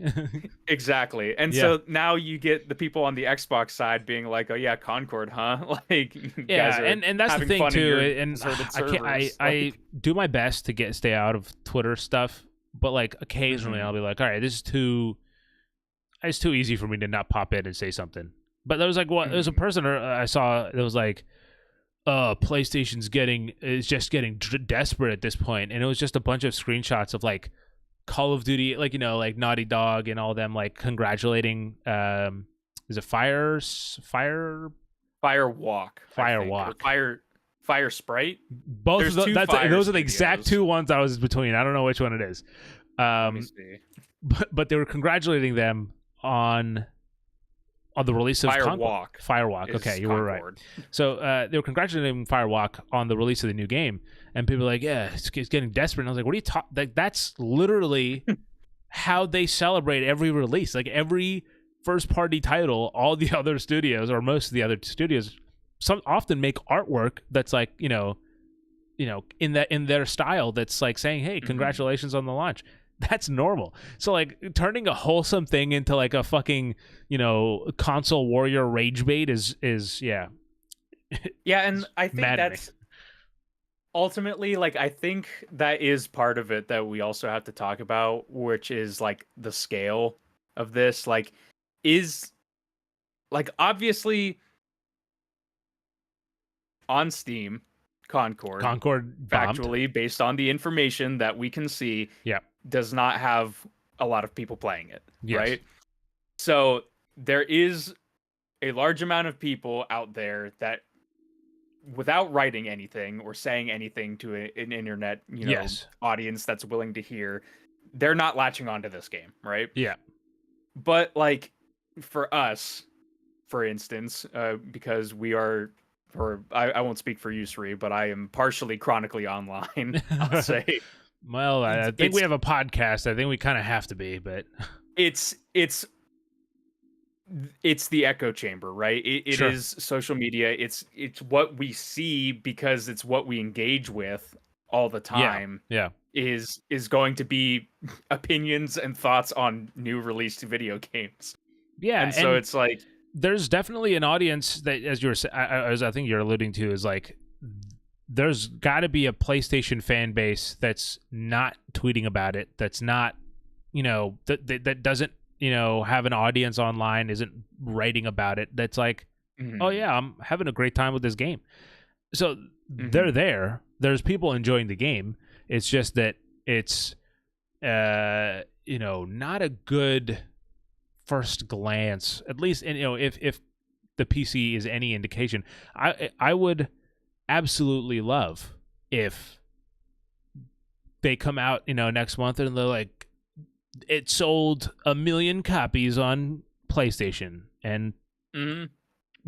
700 That would on. certainly change the perception around it, I think, because Yeah. right now, like you said, with a lot of these companies like Sony, like you just don't know, like Yep. unless they tell you that they're doing good, and then if they don't say anything, then we're all going to be like, I assume that it Yeah. didn't sell well because you're not celebrating it yourself, basically. But yeah, the I think what's also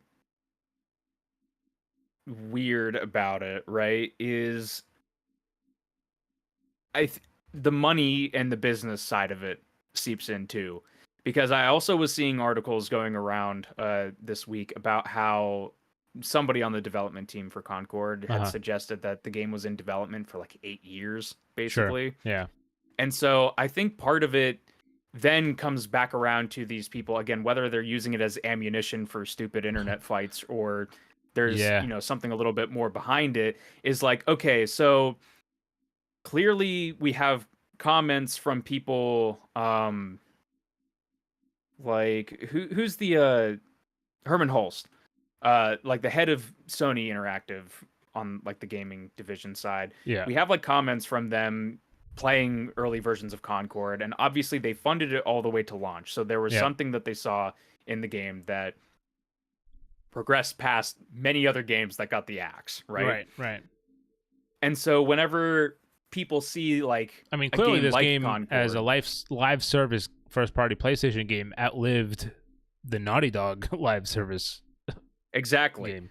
And so it's like they spend a ton of money naturally. If, an 8-year development time, And that's probably again, a the quality significant of this game investment. looks expensive. I mean, at the very least. Yeah. So then you get the people that are, let's say not vitriolically talking about like, dead game and all that, but Yeah. then you get the people that come in and they're like, okay, so you spent all this money on this game and now do you have anything to show for it? Like Yeah. when it's not selling well and it's just a bunch of people online yelling about the game and saying it's dead constantly. It's like, was that a worthwhile investment? Yeah. And I don't really have an answer to that. I was just basically like, it's just another one of those angles that like you kind of see pop up with the people that are just kind of like, angrily throwing paper back and forth to each other, Yeah. like Yeah. online. And But that's weird. yeah, at the very least, I think that if the takeaway from this conversation is that, and we will gladly, feel free to hold us accountable for this, but we will not ever on the podcast celebrate a game doing bad. like that's like I think that would be one. I think this like rude to the industry that that I like adore so much, and also I think it would kind of spit in the face of like everything we've said about like the developers that have lost their jobs and everything like that. It would all make Mhm. all of that stuff that we said like invalue, like, or like worthless if we go back and we're like, as Conquer failed. Let's make our the title of this fucking I don't know, like Concord fail party. Concord has 5 players right now. Like stupid shit like that. You know what I mean? Like, Mhm. And we should also mention, because I mean we've been approached in this way before, that does not mean that games like Concord are free from criticism. yes, That is like, we talked about it in the beta again, and you brought it up at the beginning. Like, yeah, we're also not playing Concord right yeah, now. yeah, Like it's not really a game that speaks to us, but that also shouldn't be directly taken as, oh, well, Sri and Nick, they said that Concord was bad, so therefore they are also celebrating its death. And Yeah. it's like, Yeah. no. I mean, if this entire episode has proven you anything, it's that we can like something and be critical of it, or have a conversation about something that we, feel one way or another, and still kind of analyze it as. I mean, look, Evil Within earlier, we both liked the game. I think our takeaway was that we liked it, but I feel like if you tuned in halfway through, you'd be like, wow, these guys kind of didn't like the game. I mean, yeah, these guys hate it. Like, what the heck? So yeah, it could go either way. But with that said, anything else you want to say about the dead game industry? I would say, well, that's increasingly as time goes on. I think that is a dumber and dumber statement that people make. Like, I've brought up Payday multiple times on the podcast, right? Yeah. And because of how bad that game launched last year, like, people were saying that game was a dead game, like, a week after that came out, right? Yeah. People still say it now because Starbreeze is not great at communication, and things kind of, updates come out that aren't fully polished and all sorts of stuff, right? Yep. So as a Bethesda fan, people say that about Starfield. People say it about Fallout. People say it about a ton of games that I like, right? And so, for me personally, at this point, whenever I hear dead game, it's just like, oh, you're just somebody that doesn't play it anyway. Yeah. And you're just trying to get a dig in. Yeah. Yeah. But it's like, yeah, I don't know. It's weird. I feel like this conversation, there's a lot of different angles to it, and all of them kind of point to the same spot, which is, that's weird behavior. Why are we doing that? Yeah. Like, I mean, at the very basic level, it's like, don't be a dick is like a pretty casual way to say it. That's hard to enforce. It's a hard rule to enforce. Yeah. But you won't see that crap here. Well, I can talk for 30 minutes about a game I didn't like because I was talking in some tweets earlier today about Concord as well, and I had just brought up my thoughts on the beta, because some people were saying like, oh yeah, I'm having a lot of fun with it. Yeah. And yeah, like I responded to some people that were like trying to clarify some stuff for me, and I was like, I'm still interested in like Secret Level that we talked about. It has a Concord episode in the works. It's like, I'm still interested to see that. Like, I think that could be, maybe that's the thing a couple months from now that will get people to at least try Concord again. Here's my last minute Hail Mary, right? If the game did do as bad as we're presuming, again, we're not reading the postmortem card here. This is like, these are what the vital signs currently look like. That's what we're saying. Mm-hmm.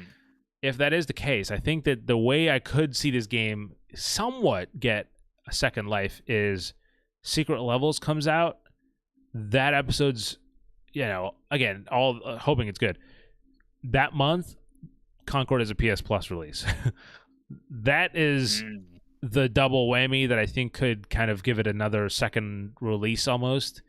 Other than that, I don't really know. I mean, maybe, you've also seen games that have like free-to-play launches. I'm not saying that there needs to be a free-to-play launch. I'm just saying, like, we've seen those kind of like comebacks before. And even last week in Gamescom Opening Night Live, I was blown away by the fact that Paragon. The Paragon was back, and it was being revived by a new indie studio made up by former devs that are now calling it predecessor. There's always like stuff like that always surprises, small little kind of delightful stories. So, always exciting. Now, Nick, I think we have to end this on a like this, try that. Oh, by the way, if you didn't pick up on it already, there's no inbox this week.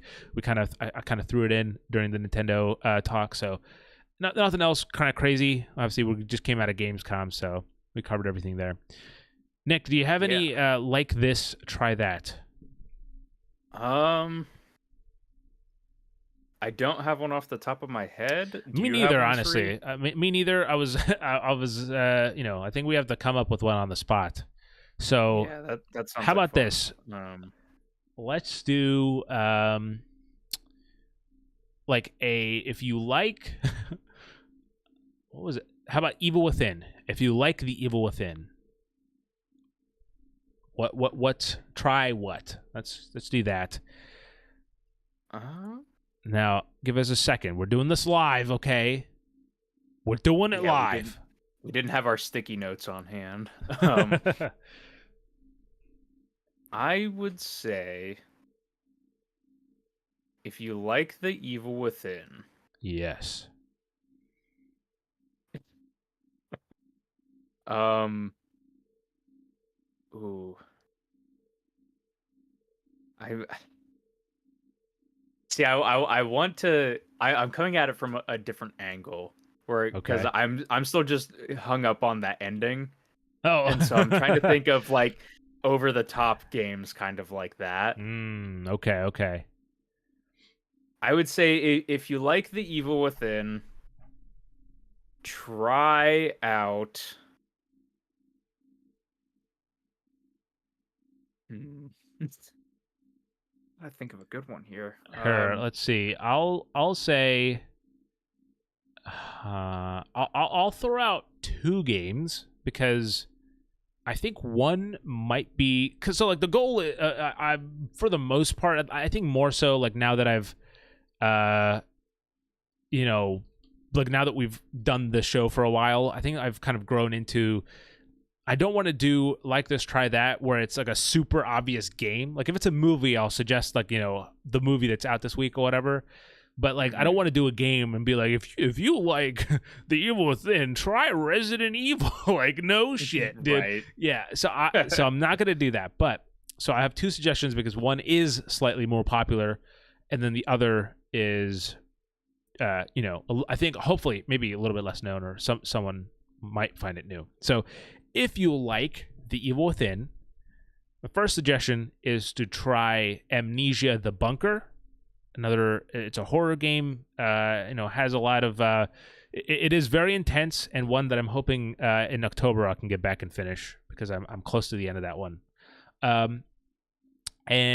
But that again, Amnesia, a pretty popular series, so a totally different one. But if you like The Evil Within, try Observer System Redux. For those of you who don't know, this is from the developer Bloober team, who are making Silent Hill 2 in the next few months. Is it October, I think, it comes out? I think so. So Observer System Redux is a remaster and like essentially like a director's cut of the original game that I think came out like 2017 or something like that, 2016, somewhere before there. But in 2020, they released System Redux, which has not just like improved graphics and stuff, but also totally like there's like additional scenes and like I think new voice work is in there. It's set in the year 2084. It's a cyberpunk horror game, and it has like stuff where you like link up with your head and you're like you're essentially like a detective who can kind of go into people's heads and kind of decode and solve mystery. And on top of all of that, the voice actor in the game is, of course, I'm going to forget the name of it now, but it's from Blade Runner. It's the guy who plays the robot, and I'm fucking hate that I'm forgetting the name right now. Rutger Hauer, Jesus, who plays Roy Batty, has also rest in peace. And in the game, in Observer, there's actually a little Easter egg, a Blade Runner reference. That's kind of in his honor. So it was nice to see. So definitely check out Observer System Redux.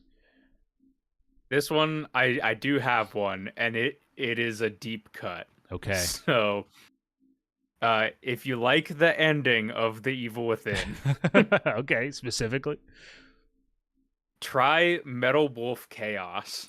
Wow, dude, Metal. 3, are you familiar with Metal Wolf Chaos? No.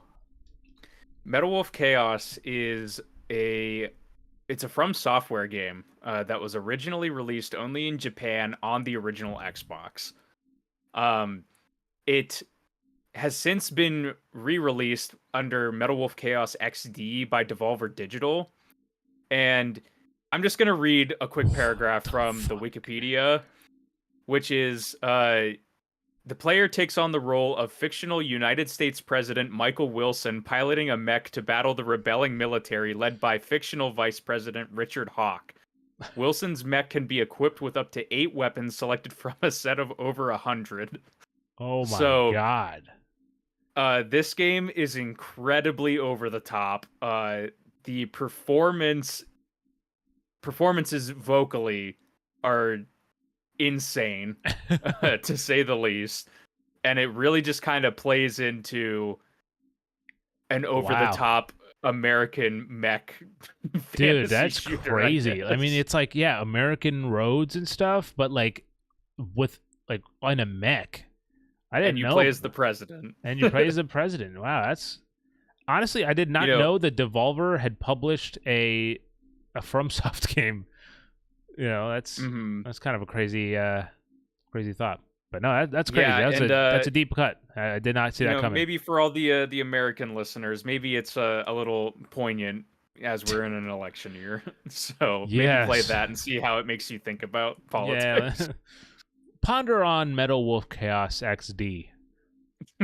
But now, Nick, with that said, we have come to the end of one of the shortest episodes in a little bit. I mean, look, we tend to talk. Even episodes, we're still almost at 2 hours. We are actually. That's actually, you know what? That's fair. Actually, I thought we were much shorter than that. This is not too short for us.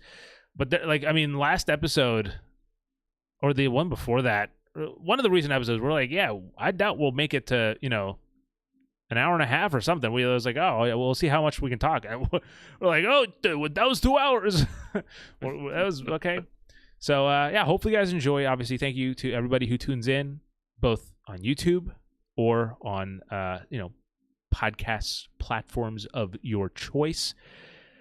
Shout out to everybody like Loading who tuned in and chatted live, or is lurking in the background and is listening while you're mowing your lawn, for example. I don't know, that one person who's mowing their lawn, potentially one day someone's gonna listen to this mowing their lawn and they'll be like, oh my god, it's me.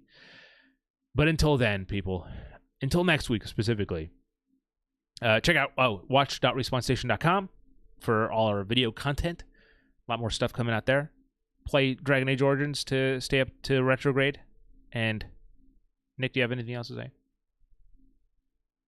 Quit celebrating games that have rough launches by rubbing it in to everybody. People work so hard on this stuff, so they can't all be winners. Yeah. So maybe quit being weird. Quit being weird. I couldn't have said it better myself. Thanks for watching, everybody. And until next time, as always, have a good night, a good morning, and a damn good time.